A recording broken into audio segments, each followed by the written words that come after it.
Good day, everyone. We are here again with another show with Alizadeh. We have talked to you before, Ali.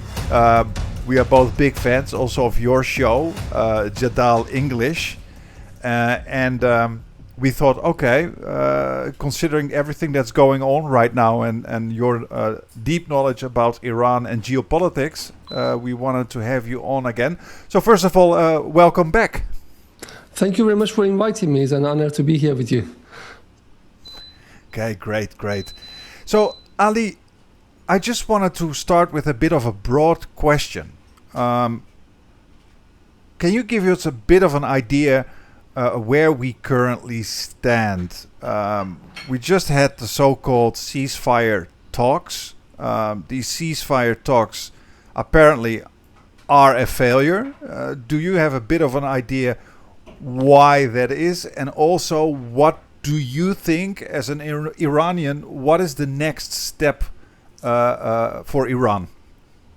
Okay, I think we need to have a little historical perspective, not history in the sense of like going back to Napoleon's time, but being able to see the last 44 days, because one of the very specifics of this war is the role of media noise and the fact that every single morning our memories are refreshed. Every new morning is a new timeline, and we don't remember yesterday. And that's how Donald Trump is operating.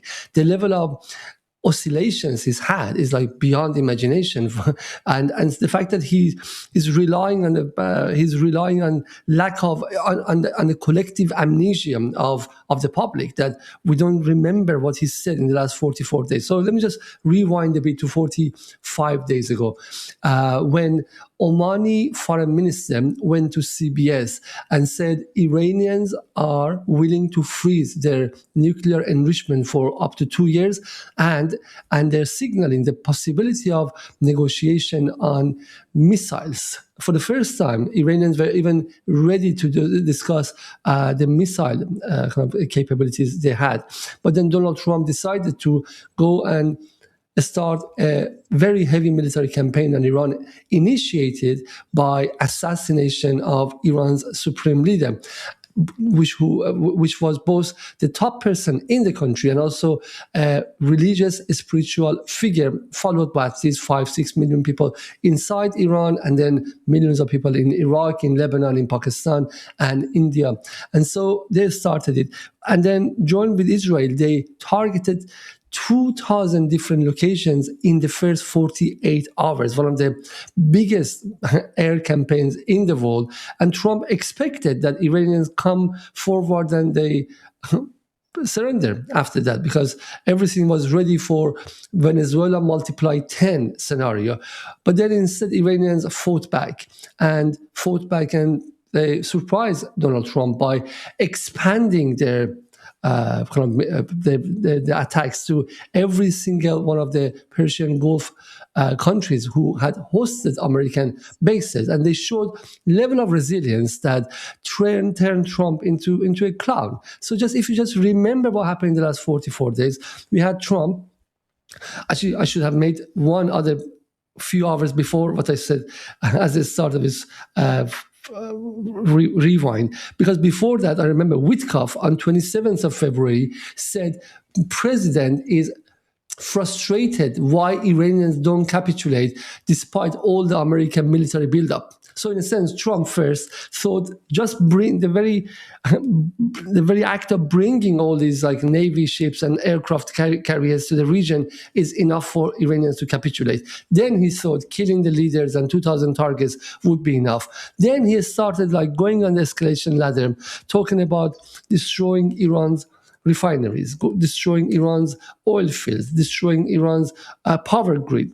Then and Iranians retaliated for each one of them, to the level that when they attacked Iran's South Pars facilities, one of Iran's most important oil and gas facilities, Iran retaliated for 6 oil and gas facilities in the region, in Qatar, in Bahrain, in 2 places in Saudi. And so in a sense, Iranians showed that the image the United States and the West had of Iran, especially in the last 6 years, a country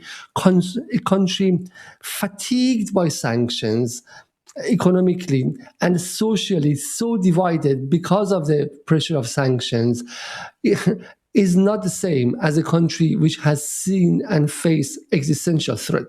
So the country was very united internally in terms of its polity and in terms of its kind of statement, number one. And two, it showed no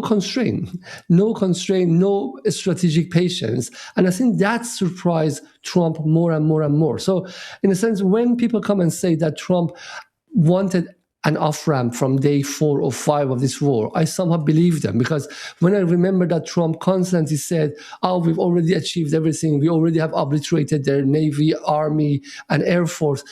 Now, retrospectively, looking back, I think he really realized his big mistake from day 3, from day 4. So he either wanted them to capitulate before the war or capitulate in a 48 hours campaign. So Trump continued. Every single Friday, he came with some possibility of he came with a tactic to calm down the market, hoping that within the 48 hours of weekend, he can do a magic show. And by escalating to a higher level, he can finish this war in order not to get to Monday morning in the market. And he failed on week 1, 2, 3, 4, and 5, to the level that last time he came up with some really hyperbolic, crazy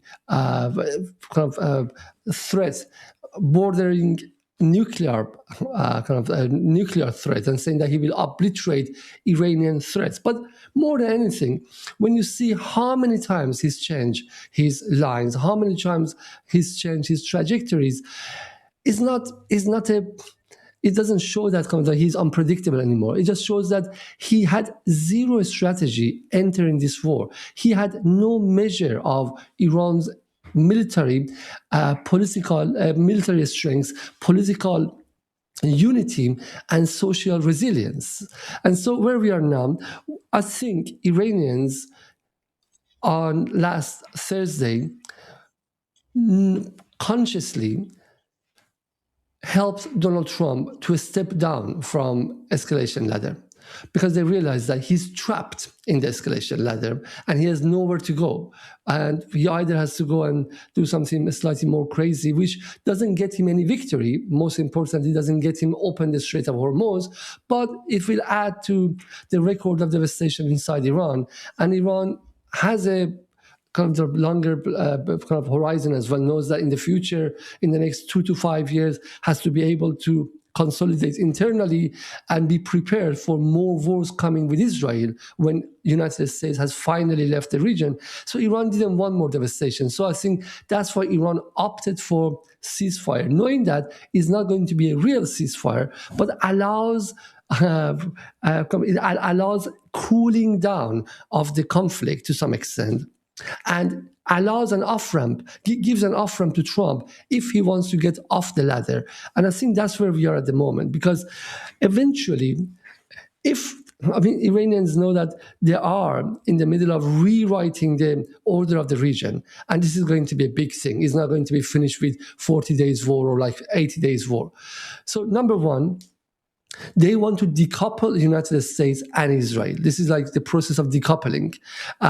Because if Trump realizes that this war has been too costly, and slowly, in his own way, which of course will be a lot of threat to Iran, a lot of kind of show of solidarity with and unity with Israel, but nonetheless, he starts moving away from the region, despite the rhetoric. And then who is going to repair all these 13 destroyed American bases in the region? Because these bases were built in 1990, the very beginning of a world order, of a unilateral world order. And so it made sense. It made sense at the time. And all those countries were beneficiary of it: Qatar, Bahrain, UAE, Saudi, Kuwait. But now all of those countries have realized that it was a fraud, because they traded the sovereignty with security, and Donald Trump didn't give them any of them. Trump ripped them off $2.3 trillion only 6 months ago from Qatar, UAE, and Saudi, and instead brought them war and devastation. And so, in a sense, they're not going to pay again for rebuilding American bases. They're not going to like bribe Trump for another kind of $500 billion or $1 trillion for the next few years to keep his troops here. And I think they already have an eye on hedging their bets, looking to the east, looking to China and Russia for buying security. So in a sense, America will first reduce its military presence in the region and eventually will leave. So that's why Iranians gave him this off-ramp. Whether this off-ramp is taken by Trump or not, I don't know. But I think we've already seen a kind of de-escalation here, because Trump last night, after Vance went back to the United States and empty-handed, he tried to escalate again. But look at that. The escalation was already a massive de-escalation from the previous one, because the previous one was obliterating a civilization, but this new escalation was blockading a Strait of Hormuz, which is like not comparable. Yeah? He wants to keep some ship there in order to like do, as Iranians call it very, very accurately, he wants to do some piracy. But then it's going to open another set of problems. Yeah, what are the problems? He's going to face China, because China is the main buyer of Iran's oil. Yeah, and then he was going to meet China in May. He was going to meet Xi Jinping in May, and he wanted to like sort some of the problems and de-escalate with China. So this is going to escalate with China. This is like, for many years they told us Donald Trump is unpredictable, and that's his strong point when it comes to kind of really fast acrobatics and tactical play. This is like actually when you can see like a kind of a scorpion going around itself in the middle of fire and doesn't know where to go, no direction. Every 6 hours he's changing his tactic, and that just shows how trapped he is and how much he's cornered himself by very act of entering this war and being pushed by Netanyahu. So that's why we are here at the moment. Iranians are ready to go into another war. Iranians have some real existential red lines. One, they're not going to give away the control of a Strait of Hormuz. You need to you need to drop 20, 30 atomic bombs on Iran, and still they're not going to give away a Strait of Hormuz, number one. Number two, they're not going to give away the right to enrichment. This is impossible, because this is number one legacy of Sayyid Ali Khamenei, the martyred leader. If they want to do it, it's going to be riot inside the country by the base of the state. So that's an impossibility. That's number two. And three, they experience the importance of the regional allies. They're not going to give it away either. They cannot give it away. So these things, which all would be possible points of negotiation on 27th of February, none of them are on the table anymore.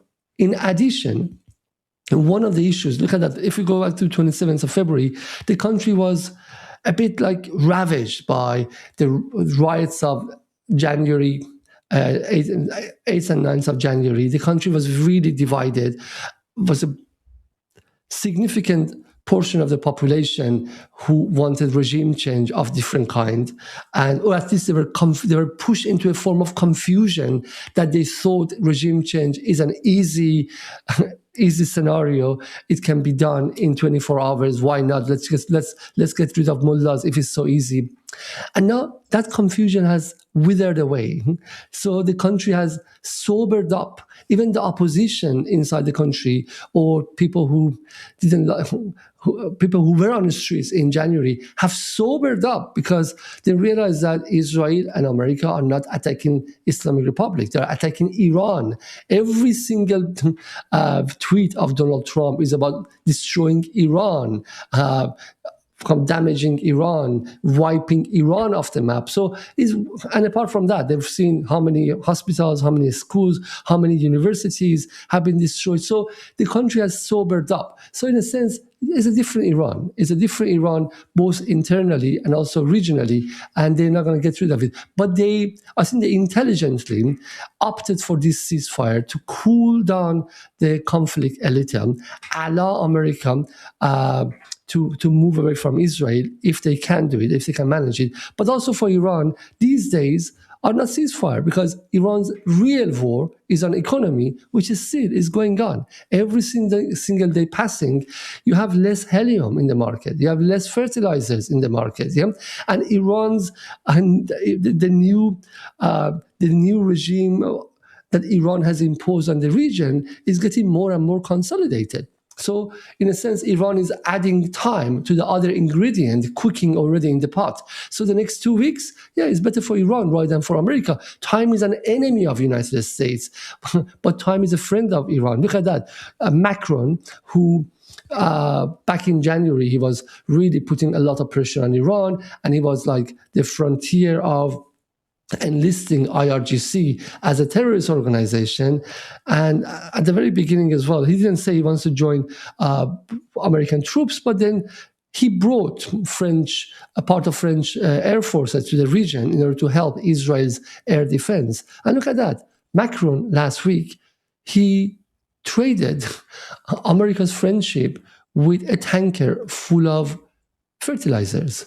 So in a sense, he traded America with a lot of manure and compost. It's like, it just tells you where we are at the moment. Merz, Chancellor of Germany, who has been very hostile to Iran in the last, since he got elected, he said on 29, on 1st and 2nd of March, I'm not exactly sure which date, he said the international law can be suspended in getting rid of Islamic Republic of Iran. And then now he's like absolutely against this war, and he doesn't want to have anything to do with it. He's criticizing the United States. And same goes for Meloni. And look at Keir Starmer. I mean, Keir Starmer has always been there. At the beginning, they were almost like tacitly helping Americans. All the British bases were open to them. And now he wants to have, at least publicly, nothing to do with this war. And famously, yesterday when Trump said other countries will help us in blockading the Strait of Hormuz, Starmer came very quickly, and Healy, the MOD, Minister of Defense in Britain, came and said, we are not going to join it. Yeah? He basically implied that they are not going to join it. And so these are important differences. EU, who was again on the frontier of hostility against Iran, EU said they want Lebanon to be included in the ceasefire. What does it mean? They sided with Iran while America was saying that Lebanon is not part of ceasefire. So as I said, the time is Iran's friend, because every day passing, all countries in the world, especially American allies, they realize that this is not a situation to be resolved. This is by force, by military. This is not the reality. And Donald Trump are not compatible together. So in a sense, if we are thinking about our own national interests, we have to not break all our bridges with Iran. So that's why Macron said, the Strait of Hormuz cannot be opened by force. We need to have some understanding and negotiation with Iran. And I think these things are new, because as someone who's been following Europe's language towards Iran in the last at least 15 years, has always been following the United States, doubling down on the United States, and has always been dictating to Iran. The very change of tone and the attitude of EU towards Iran and Britain towards Iran is all the result of this new economic situation brought to us by the closure of the Strait of Hormuz. So I think that's where we are at the moment. We have to wait and see whether Trump wants to escalate from here. It's possible.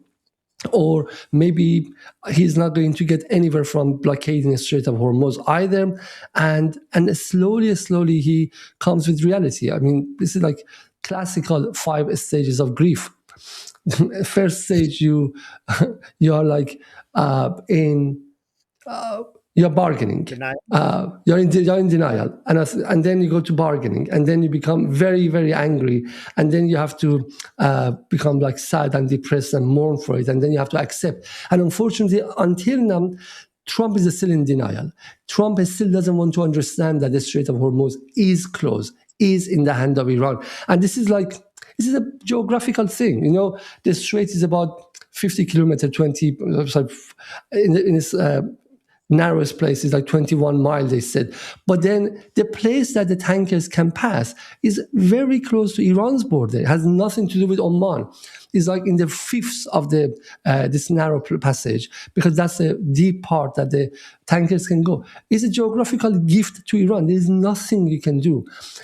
And they know that even if Iranian government accept to open the Strait of Hormuz, you need one of these Basij, like Iranian militias, part of IRGC, who might be angry, picking up an RPG, and still they can close the Strait of Hormuz.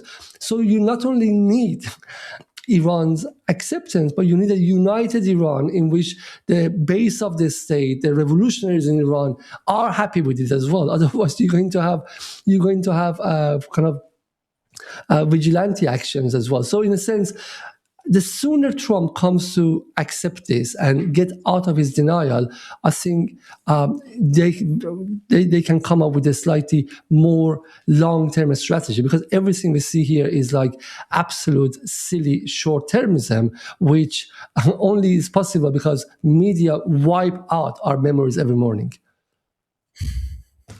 Right. Well, I have one thing I want to focus on that you were just saying, and then I'll hand it to you, Peter.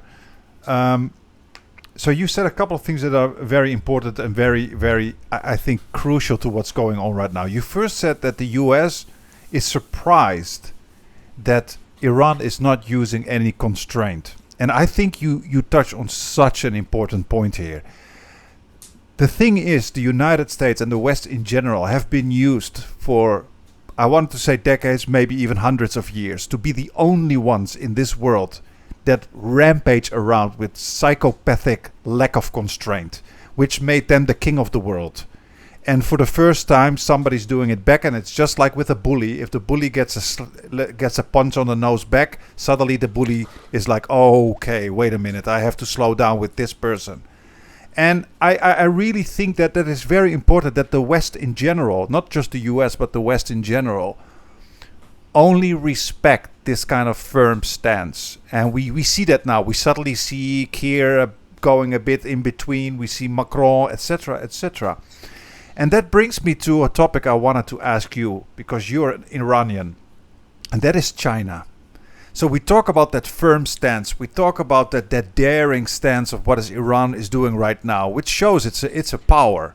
And somehow the second most powerful country in the world does not have that stance, in my opinion. I find China really hard to read. Even though I'm a big fan of China and Chinese culture, I find China exceptionally hard to read. And it does not ever engage in this kind of firm stance. Okay, it's very peculiar with UNSC votes. It's very peculiar with trading with Israel and the UAE and Saudi Arabia. And at the same time, we also hear things that China is engaging in crucial trade with Iran. Now we have two, you could almost say, camps in the anti-imperialist sphere. That is, one side is hallelujah, everything behind the background is China and Russia, and in my opinion that is kind of insulting to Iran and the resolve of the Iranian people. On the other side, you have people who have completely lost faith and said, okay, forget it, Russia, you can't trust them, they're pro-Zionist, well, Putin is, but Russia in general, China, they're weak, they're not doing anything, look at them at the UN. I find I'm in the middle. I really do not know what I should believe. My question is, you as an Iranian analyst, to what extent do you feel, and I'm mostly interested in China, to be honest, to what extent do you feel China is playing a role, and how crucial do you think that role is, if there is a role? Okay, that's an excellent question. First of all, before going to China, the thing that you said about bullying the West, I think that's absolutely interesting point in history in which we can see a country like Iran can stand to United States and the West to the level that it can create a real fissure and a real kind of division inside the Western camp. And that's very interesting because this wouldn't have been possible 10 years ago. This wouldn't have been possible even 5 years ago because Iran has tried to do the same in the last 47 years, has been standing against America, but the impact wasn't translated or wasn't echoed to this magnitude. And I think why? The answer is China. The answer is the transition to the new global world order, because the impact of Iran's action against America is one thing, but this action needs to be comprehended in the global order. Yeah? And when America was the unilateral order, when dollar was the universal currency, like a weapon which could be used for sanctioning countries and devastating economies after economies, I think Europe wouldn't behave the way it's doing now. But now, exactly because we are witnessing the transition of the world order, this becomes such a seminal, critical point that what Iran is doing. So in a sense, Iran is basically in a dialectical way, Iran is actually doing the job of history. Iran is just accelerating this dissolution of whatever left of American unilateral power, and in a sense is accelerating this move to the next world order. So we go to China. Why is it possible, and why China is helping Iran? The reason is Iran is doing this because China has already helped Iran. It's not that what China can do in this moment. You have to look at the kind of longer period of time since 2018, because Donald Trump started his campaign of maximum pressure against Iran in 2017, more or less in May 2017, when he traveled to Riyadh and he met with Ben Salman, and Ben Salman offered him $400 billion of contracts and basically kind of economic package to United States. He came back and you remember he was very happy. He was showing all these like weapons that he was selling to Ben Salman, and then they had this globe. They were like standing next to it with Sisi and Ben Salman's father, King Salman. He was very happy, and he started this campaign of maximum pressure. This is not the end of the show. We will touch on topics such as China, Russia, and the future of the Iran war. To see the full show, subscribe to our Substack. YouTube is squeezing the hell out of our channel, so we hope to slowly get away from YouTube. Come to our Substack to see the full show. Link is in the description. No change, no silence.